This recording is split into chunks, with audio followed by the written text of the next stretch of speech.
Hello there. The French President Emmanuel Macron really has let Brexit UK get under his skin.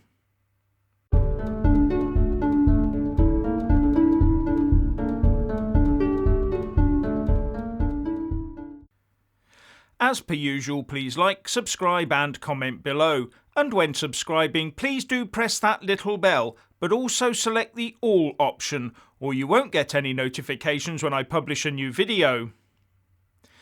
So, one UK trawler appears to have broken the EU fishing regulations, and the French President Emmanuel Macron seems, as a result, to have put the whole country of our friends and partners in France on a potential war footing with the UK. Talk about over-the-top reactions. It should now be absolutely obvious to even the thickest of Ramonas that Macron is intent on dragging every business in France, if not the whole European Union, into a massive trade war with the UK. There can be no other explanation for his total intransigence. Get this. Macron is demanding we issue fishing vessel licences willy-nilly and with nary a check as to validity to his entire trawling community. But when one of our fishing vessels appears not to have a licence, instead of doing what he wants us to do and instantly issuing one to the errant trawler and telling us, look, that's how it's done, he goes off on one, impounds the boat and fines the skipper. Where's this friend and partner bit? Now, if that fishing vessel was there unlawfully, then go through the proper legal process and then be done with it. There is no requirement for a Europe-wide trade spat over it. And trying to turn one incident into a major trade war is both nonsensical and frankly breaks international law. Now, as far as I can make out, 2 UK boats were stopped by French authorities. One initially refused to comply with a boarding order, but once the French authorities got on board, they found the boat was properly licensed.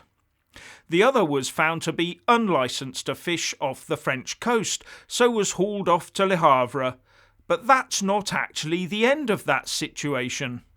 Answering questions about this in the House of Commons earlier today, the Environment Secretary George Eustace said, "What I've been able to establish so far in respect of that vessel is that they were on the list that was provided by the Marine Management Organisation initially to the European Union. The European Union therefore did grant a licence. We are seeing some reports that for some reason they were subsequently withdrawn from the list. It's unclear why that might have been at the moment." On top of that, according to Mr Eustace, 98% of French fishing vessels that have applied for a licence have been granted one. 98%. And further, that more licences are expected to be issued in due course.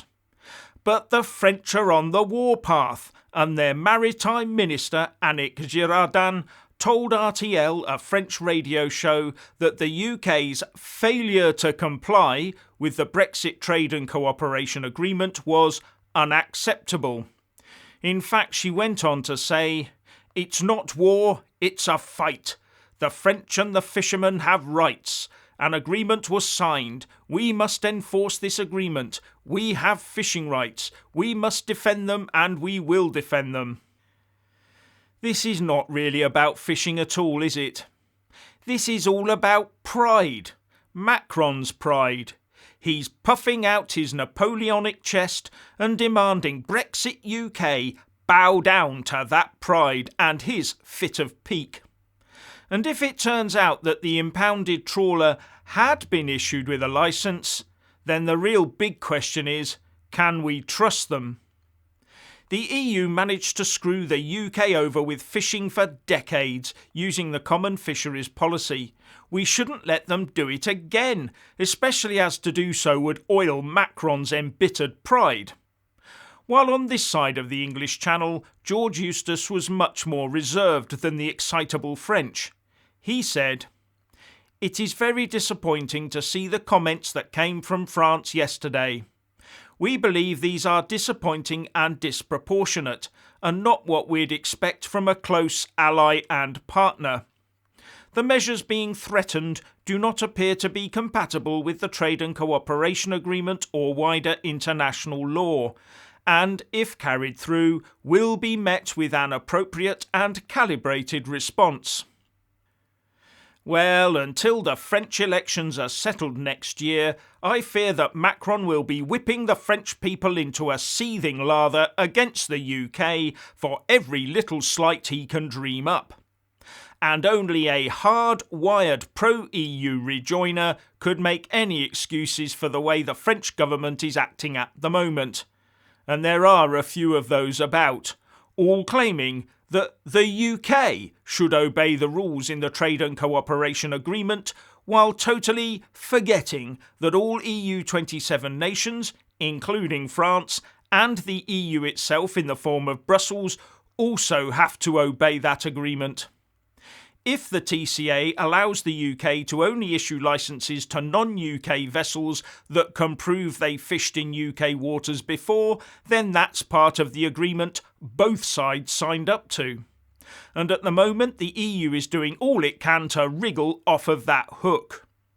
But Remainers always put the EU above the UK. They always believe every single little claim the EU makes, plausible or not. Anyway, Nigel Farage well and truly stirred the pot by tweeting, "British trawler impounded by the French. Why don't we do the same to them when they come inside 6 miles next time?" Well, if they have no licence to do so, then we should impound them. Now, this is important. Macron will go totally ballistic if Boris carries out the threat he made yesterday, because France will be hit by it, politically. But before I get to that, I just want to say a massive thank you to all my Super Thanks, Patreon and PayPal supporters, as well as those that do buy a mug, with my mug on it. Links in the descriptions box below. You really do help me keep this channel going. Now, one little snippet has gone largely overlooked because of the budget statement yesterday.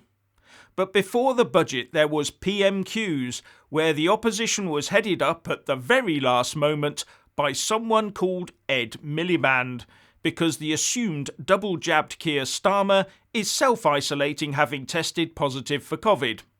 And the Labour Party deputy leader Angela Rayner was attending a funeral. Now, as I understand it, Keir Starmer has become the niche expert in self-isolating, having now done so 5 times. Is that a record? Anyway, back to PMQs.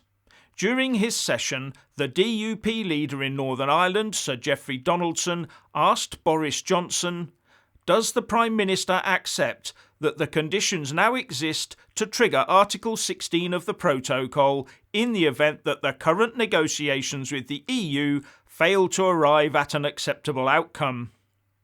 And the Prime Minister answered in the affirmative, saying, "He is completely right, I am sad to say, in what he says." And Boris went on to say, "If we can't see progress, as we have been saying now for some months, if we can't see rapid progress in the way that we spelled out in our command paper, then I think it is clear to everybody that the conditions for invoking Article 16 have already been met." Now, just to explain it in simple terms to Remoaners, Article 16 of the Northern Ireland Protocol is there to protect one side in the agreement from the other side breaching the Belfast Agreement. Article 16 is there to maintain the delicate political balance on the whole island of Ireland, including the constitutional position of the Unionist community in Northern Ireland.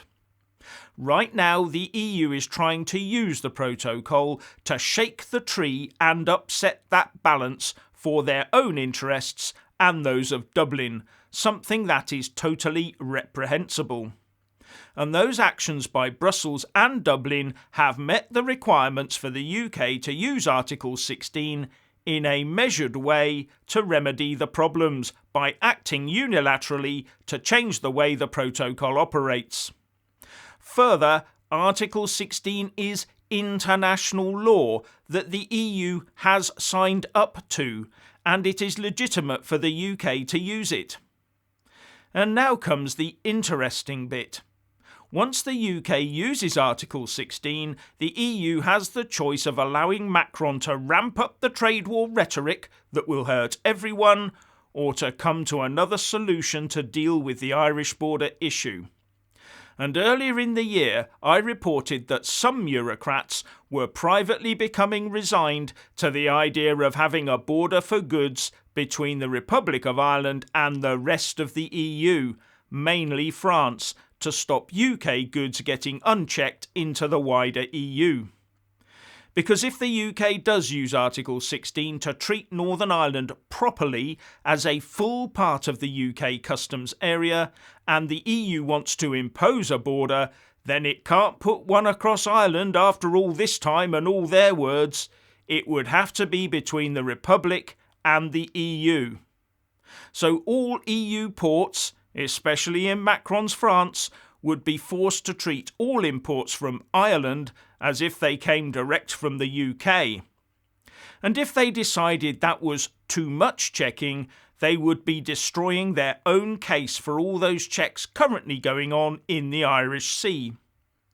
For our part, the UK can keep a very light touch eye on goods entering Great Britain from Northern Ireland to ensure non-compliant EU goods were kept out. Now, whatever the future may bring on this, the DUP leader Geoffrey Donaldson wants firm, fast action, and said in a statement later yesterday that it is welcome that the Prime Minister wants to see rapid progress and recognises that the conditions to trigger Article 16 have already been met. But he also said that if Brussels is not prepared to make the kind of changes envisaged in the July command paper, then it is time for the government to act unilaterally and protect this part of the United Kingdom. If the government fails to act, then I will have no option but to ask the people of Northern Ireland to make their voice heard at the ballot box. The gauntlet is thrown down.